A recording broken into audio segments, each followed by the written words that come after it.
पहला लेसन, प्रतिक्रिया नहीं, जवाब देना। Respond, don't react. हमारी जिंदगी में रोज ऐसी सिचुएशंस आती हैं जहां कोई हमें कुछ गलत कह देता है, कोई गुस्सा दिला देता है या हालात हमारे कंट्रोल से बाहर लगने लगते हैं। ऐसे मोमेंट्स में ज्यादातर लोग तुरंत रिएक्शन दे देते हैं। रिएक्शन मतलब बिना सोचे समझे किया गया जवाब, गुस्से में चिल्लाना, कटु शब्द बोल देना या कोई ऐसा फैसला लेना जिसका पछतावा बाद में होता है। यही वजह है कि अशांत लोग अक्सर एक ही गलती बार बार दोहराते हैं। रिएक्शन हमेशा इमोशन से आता है, लॉजिक से नहीं। जब कोई हमें इंसल्ट करता है तो ईगो हर्ट होती है और हम तुरंत जवाब देना चाहते हैं। उस समय दिमाग नहीं, फीलिंग्स कंट्रोल संभाल लेती हैं। नतीजा ये होता है कि बात छोटी थी लेकिन रिएक्शन ने उसे बड़ा कॉन्फ्लिक्ट बना दिया। बाद में हम सोचते हैं काश उस समय चुप रह जाता या थोड़ा सोच कर बोलता। इसके उलट जो लोग शांत होते हैं वे रिस्पॉन्ड करते हैं, रिएक्ट नहीं। रिस्पॉन्ड करने का मतलब है रुकना, समझना और फिर सोच समझकर एक्शन लेना। वे तुरंत जवाब नहीं देते बल्कि सिचुएशन को ऑब्जर्व करते हैं। वे खुद से पूछते हैं क्या अभी बोलना जरूरी है? इसका लॉन्ग टर्म इंपैक्ट क्या होगा? इमोशन बोल रहा है या बुद्धि? जब हम रिस्पॉन्ड करते हैं तब हमारे शब्दों में क्लैरिटी होती है। वहां गुस्सा नहीं, अवेयरनेस होती है। रिस्पॉन्ड करने वाला इंसान जानता है कि हर बात का जवाब उसी समय देना जरूरी नहीं होता। कई बार साइलेंस ही सबसे पावरफुल रिप्लाई बन जाता है। मान लो किसी ने वर्क प्लेस पर तुम्हारी मेहनत का क्रेडिट ले लिया। रिएक्शन होगा गुस्से में सबके सामने लड़ लेना।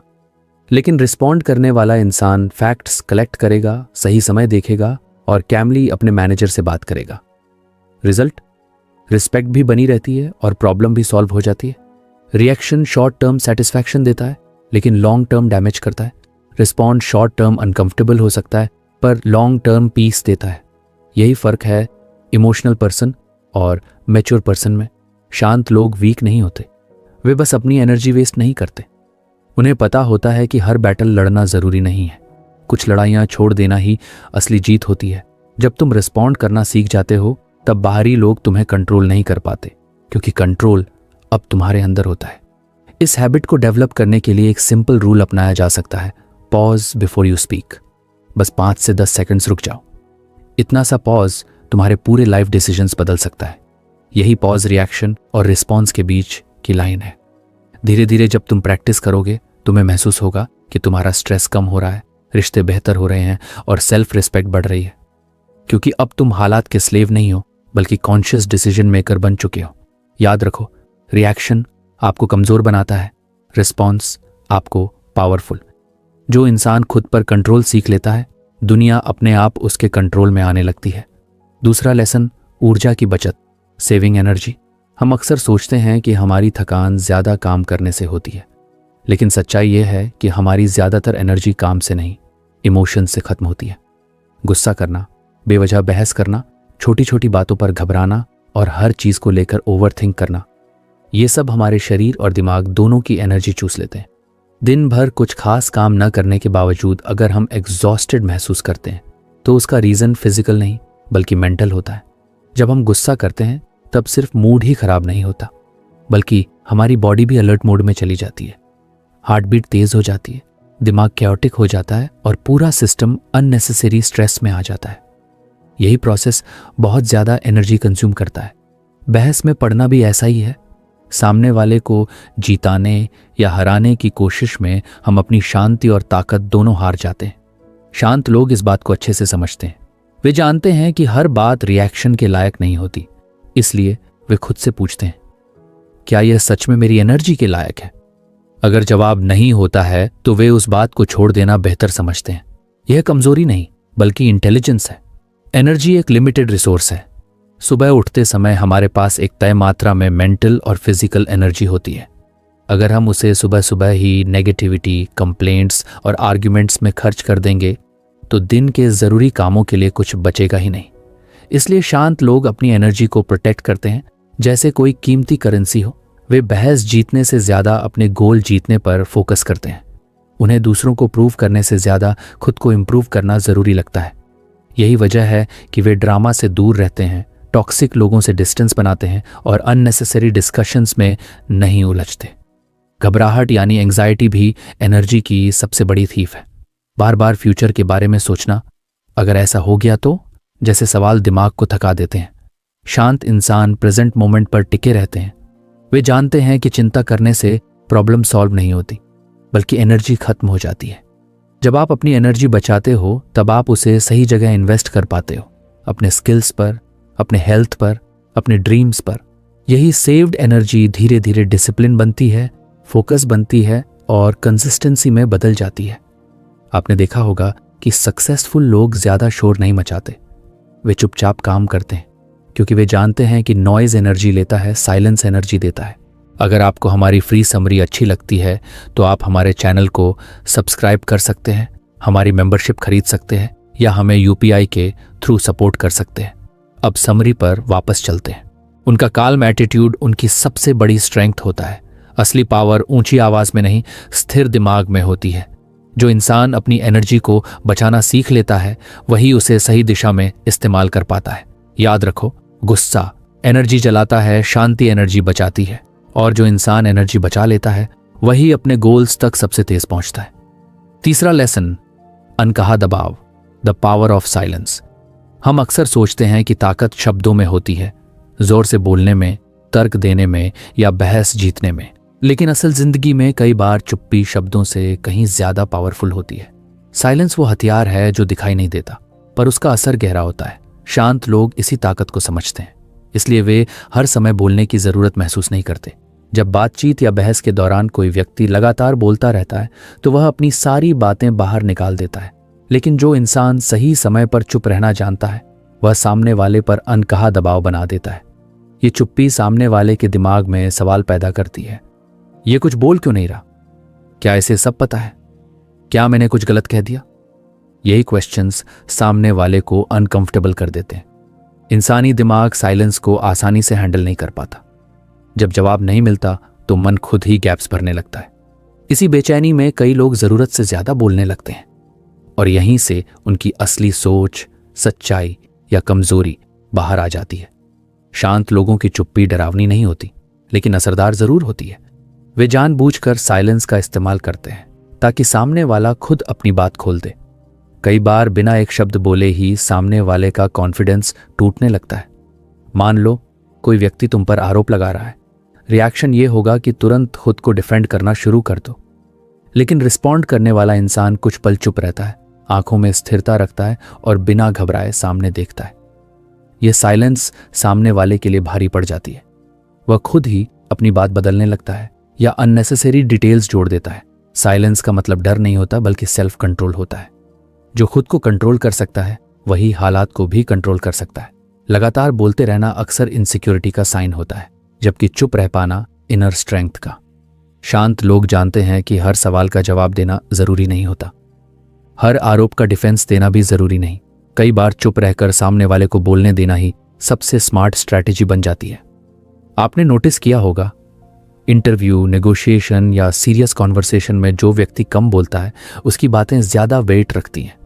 उसकी साइलेंस अथॉरिटी क्रिएट करती है। सामने वाला उसे हल्के में नहीं ले पाता। साइलेंस आपको मिस्टीरियस बनाती है, और मिस्ट्री हमेशा पावरफुल होती है। जब आप कम बोलते हो और ज्यादा सुनते हो तब आप सामने वाले को समझ पाते हो, उसकी बॉडी लैंग्वेज, उसके डर, उसकी कंफ्यूजन। याद रखो, शब्द बहस पैदा करते हैं, चुप्पी सच बाहर लाती है। जो इंसान साइलेंस को अपना लेता है वह बिना लड़ाई लड़े भी स्थिति अपने पक्ष में मोड़ सकता है। कभी कभी सबसे जोरदार आवाज चुप्पी की ही होती है। चौथा लेसन, मुश्किल समय में भरोसा, ट्रस्ट इन चॉइस। जिंदगी हमेशा शांत नहीं रहती। कभी अचानक प्रॉब्लम्स आ जाती हैं, कभी प्लान्स फेल हो जाते हैं, और कभी हालात ऐसे बनते हैं जहां चारों तरफ कैओस ही कैओस होता है। ऐसे समय में ज्यादातर लोग घबरा जाते हैं। कोई पैनिक करता है, कोई ब्लेम गेम शुरू कर देता है, और कोई डर के कारण गलत फैसले लेने लगता है। लेकिन इसी भीड़ में एक व्यक्ति अलग दिखाई देता है, जो शांत खड़ा रहता है। जब सब लोग घबराए हुए होते हैं तब इंसान अनजाने में उसी की तरफ देखने लगता है जो स्टेबल दिखता है। कारण बहुत सिंपल है, डर के माहौल में दिमाग सुरक्षा ढूंढता है, और शांत व्यक्ति अपने बिहेवियर से यह सिग्नल देता है कि सब खत्म नहीं हुआ है, हम संभाल सकते हैं।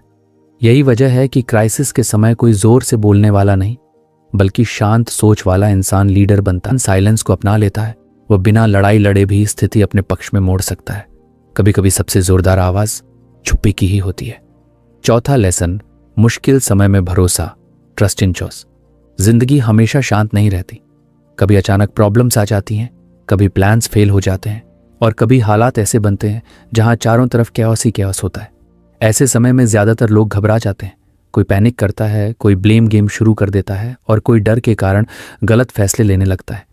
लेकिन इसी भीड़ में एक व्यक्ति अलग दिखाई देता है, जो शांत खड़ा रहता है। जब सब लोग घबराए हुए होते हैं तब इंसान अनजाने में उसी की तरफ देखने लगता है जो स्टेबल दिखता है। कारण बहुत सिंपल है, डर के माहौल में दिमाग सुरक्षा ढूंढता है और शांत व्यक्ति अपने बिहेवियर से यह सिग्नल देता है कि सब खत्म नहीं हुआ है, हम संभाल सकते हैं। यही वजह है कि क्राइसिस के समय कोई जोर से बोलने वाला नहीं, बल्कि शांत सोच वाला इंसान लीडर बनता है। उसे लीडर बनने के लिए मंच या पद की जरूरत नहीं होती, उसका सेल्फ कंट्रोल ही उसकी अथॉरिटी बन जाता है। जब हालात बिगड़ते हैं तब इमोशंस बहुत तेज हो जाते हैं। लोग डर, गुस्सा और कंफ्यूजन में बहने लगते हैं। लेकिन जो इंसान खुद पर काबू रखता है वही सिचुएशन को समझ पाता है। उसका दिमाग पैनिक मोड में नहीं बल्कि सॉल्यूशन मोड में काम करता है। ऐसे व्यक्ति की बातों में जल्दबाजी नहीं होती। वह कम बोलता है, पर जो बोलता है साफ और कॉन्फिडेंट होता है। यही कॉन्फिडेंस दूसरों को काल्म करता है। लोग सोचते हैं अगर ये इतना शांत है तो शायद रास्ता निकल ही आएगा। आपने देखा होगा, एक्सीडेंट, लॉस या अचानक आई परेशानी के समय भीड़ किसी ऐसे व्यक्ति की तलाश करती है जो क्लियर माइंड से डायरेक्शन दे सके। उस समय नॉलेज से ज्यादा मेंटल स्टेबिलिटी काम आती है। शांत व्यक्ति ये दिखावा नहीं करता कि उसे डर नहीं लग रहा, बल्कि वह डर को कंट्रोल करना जानता है और यही स्किल उसे अलग बनाती है, क्योंकि कैओस में वही इंसान आगे बढ़ पाता है जो अंदर से टूटा नहीं होता। ट्रस्ट ऐसे समय में पैदा होता है जब शब्द नहीं बिहेवियर बोलता है। कोई अगर खुद घबराया हुआ है और दूसरों को समझाने की कोशिश करता है तो उसकी बात असर नहीं करती, लेकिन जो खुद स्थिर है वही दूसरों को स्थिर कर पाता है। लीडरशिप का असली मतलब आदेश देना नहीं बल्कि उम्मीद बनाए रखना है। जब हर तरफ अंधेरा हो तब शांत व्यक्ति एक जलते हुए दीपक की तरह होता है, छोटा सा लेकिन दिशा दिखाने वाला। यही कारण है कि मुश्किल समय में लोग उसी पर भरोसा करते हैं जो कंट्रोल में दिखता है, न कि उस पर जो सबसे ज्यादा बोल रहा हो। केओस में कॉन्फिडेंस कंटेजियस होता है, जैसे डर कंटेजियस होता है। याद रखो, जब हालात बेकाबू हों तो खुद पर काबू ही सबसे बड़ी ताकत होती है। जो इंसान केओस में भी शांत रहना सीख लेता है वह अनजाने में ही दूसरों का सहारा बन जाता है और वहीं से सच्ची लीडरशिप जन्म लेती है। पांचवा लेसन, साफ सोच, क्लैरिटी ऑफ माइंड। हमारी जिंदगी में अक्सर ऐसे पल आते हैं जब चारों तरफ शोर और तनाव होता है। डेडलाइंस, रिस्पॉन्सिबिलिटीज, सोशल प्रेशर और अनएक्सपेक्टेड प्रॉब्लम्स मिलकर दिमाग को कंफ्यूज कर देते हैं। ऐसे समय में इंसान जल्दी थक जाता है, डिसीजंस गलत लेने लगता है और छोटी छोटी बातों पर उलझकर एनर्जी वेस्ट करता है। यही वजह है कि बहुत से लोग केओस में सही कदम नहीं उठा पाते। लेकिन शांत रहने वाले लोग अलग होते हैं। उनका दिमाग क्लियर और फोकस्ड रहता है। वे नॉइज और डिस्ट्रैक्शंस में भी अपनी सोच को धुंधला नहीं होने देते। उनका सीक्रेट ये है कि वे अपने इमोशंस और रिएक्शंस पर कंट्रोल रखते हैं। जब कोई प्रॉब्लम आती है तो वे तुरंत पैनिक नहीं करते, बल्कि सिचुएशन को ऑब्जर्व करते हैं, फैक्ट्स को समझते हैं और फिर एक्शन लेते हैं। क्लैरिटी ऑफ माइंड का मतलब ये नहीं कि कोई प्रॉब्लम उन्हें अफेक्ट नहीं करती, बल्कि इसका मतलब ये है कि वे प्रॉब्लम के बीच भी काल्म रहते हैं। जैसे कोई स्टॉर्म में जहाज चला रहा हो, बाकी लोग पानी और हवा देखकर घबरा रहे हों, वहीं शांत व्यक्ति अपने कंपास और मैप को देखकर सही डायरेक्शन चुनता है। यही स्किल उन्हें दूसरों से अलग बनाती है। शांत लोग अक्सर सोल्यूशन ओरिएंटेड होते हैं। वे सिचुएशन के पीछे के रूट कॉज को ढूंढते हैं, न कि केवल सरफेस पर दिख रहे सिम्टम्स को। भीड़ में सब सिर्फ कंप्लेंट कर रहे होते हैं, क्रिटिसाइजिंग कर रहे होते हैं। वहीं काल्म माइंड वाले लोग क्वाइटली सोचते हैं कि मैं इसे कैसे फिक्स कर सकता हूं, और वही एक्शन उन्हें रिजल्ट्स दिलाता है। साफ सोच होने का मतलब यह भी है कि आपका दिमाग क्लटर फ्री होता है। जब माइंड क्लटर्ड होता है तो थॉट्स टैंकल्ड हो जाते हैं और डिसीजंस स्लो और फ्लॉडेड होते हैं। काम व्यक्ति अपनी प्रायोरिटीज और गोल्स को क्लियर रखता है। वे अननेसेसरी डिस्ट्रैक्शंस में एनर्जी नहीं वेस्ट करते। उनकी सोच जैसे लेजर की तरह फोकस्ड होती है, जो तुरंत सही सॉल्यूशन तक पहुंचती है। क्लैरिटी ऑफ माइंड के फायदे सिर्फ प्रॉब्लम सॉल्विंग में ही नहीं, रिलेशनशिप्स और कम्युनिकेशन में भी होते हैं। शांत व्यक्ति दूसरों की बातों को अच्छे से सुनता है, समझता है और फिर जवाब देता है। उनके शब्द थॉटफुल और इम्पैक्टफुल होते हैं। वहीं इम्पल्सिव और स्ट्रेस्ड लोग जल्दी बोल देते हैं, अक्सर रिग्रेट के साथ। यह हैबिट डेवलप की जा सकती है। इसके लिए सिंपल टेक्निक्स जैसे meditation, deep breathing, short pauses before reacting और जर्नलिंग मदद करते हैं। ये टूल्स दिमाग को क्लटर फ्री रखते हैं और फोकस बढ़ाते हैं। धीरे धीरे आप नोटिस करेंगे कि आपका डिसीजन मेकिंग फास्टर और एक्यूरेट हो रहा है, एनर्जी बच रही है और स्ट्रेस कम हो रहा है। याद रखो, जब दिमाग साफ होता है तब रास्ता खुद दिखाई देता है। जो इंसान कैओस में भी काम रहना सीख लेता है, वही दूसरों के लिए गाइडेंस बनता है। उनकी क्लैरिटी केवल उनके लिए नहीं बल्कि उनके आसपास के एनवायरनमेंट को भी स्टेडी और पावरफुल बनाती है। काम माइंड सबसे बड़ा एसेट है। यही आपकी सोच को शार्प, डिसीजंस को स्ट्रांग और एक्शंस को इम्पैक्टफुल बनाता है। छठा लेसन, दुश्मन को उलझाना, कंफ्यूजिंग द ओपोनेंट। जिंदगी में कभी कभी हमें ऐसे लोग मिलते हैं जो हमारी एनर्जी चुराने, हमारी वीक स्पॉट को एक्सप्लॉइट करने या सीधे कॉन्फ्रंटेशन में डालने की कोशिश करते हैं। ऐसे समय में ज्यादातर लोग रिएक्ट कर देते हैं, गुस्सा, डर या जल्दी में जवाब। लेकिन जो इंसान काल्म और शांत रहता है, वह सिचुएशन को पूरी तरह कंट्रोल कर लेता है। यही स्किल उसे पावरफुल बनाती है और सामने वाले को कंफ्यूज करने की ताकत देती है। जब कोई आपसे लड़ने आता है, चाहे वो वर्कप्लेस कॉन्फ्लिक्ट हो, पर्सनल आर्ग्यूमेंट हो या किसी तरह की कंपटीशन, तो उसकी स्ट्रैटेजी एक चीज पर डिपेंड करती है, आपका रिएक्शन। वह उम्मीद करता है कि आप तुरंत झुकेंगे, गुस्सा करेंगे या इमोशनल हो जाएंगे। लेकिन अगर आप शांत रहते हैं तो सामने वाला मेंटली स्टक हो जाता है। उसे समझ नहीं आता कि अगला कदम क्या होगा। आपकी काल्मनेस उसके लिए अनप्रेडिक्टेबिलिटी क्रिएट कर देती है। कंफ्यूजिंग द ओपोनेंट का मतलब यह नहीं कि आप अग्रेसिव होकर उसे ट्रिक करो, बल्कि इसका मतलब है कि आप खुद पर कंट्रोल रखते हुए अपनी एनर्जी सेव करते हो और सामने वाले को ओवरथिंक करने पर मजबूर कर देते हो। जब सामने वाला आपकी काल्मनेस देखता है तो वह इंटरनली डरने लगता है। उसके कॉन्फिडेंस को सटली तोड़ा जाता है क्योंकि वह सोचता है, ये इतना शांत है, क्या मैं सही स्ट्रैटेजी सोच रहा हूं? हिस्ट्री और स्ट्रैटेजी की दुनिया में यही कॉन्सेप्ट बहुत फेमस है। चाहे वो बैटलफील्ड हो या नेगोशिएशन टेबल, काल्म और कंट्रोल्ड इंसान हमेशा एडवांटेज में रहता है, क्योंकि कैओस में डिसीजंस जल्दी और गलत लिए जाते हैं। वहीं काल्म व्यक्ति पेशेंटली सिचुएशन को एनालाइज करता है और परफेक्ट मोमेंट पर मूव करता है। सामने वाला उसका मूव प्रिडिक्ट नहीं कर पाता। मान लो कोई कोवर्कर आपको ब्लेम कर रहा है या प्रोवोक कर रहा है। रिएक्शन देने से आप उसी एनर्जी फाइट में फंस जाते हैं, लेकिन काल्म रहकर साइलेंस या थॉटफुल रिप्लाई अपनाना सामने वाले को मेंटली प्रेशर में डाल देता है। वह खुद अपने शब्दों और एक्शंस को रीथिंक करने लगता है। आपकी शांति उसकी असुरक्षा को बढ़ा देती है।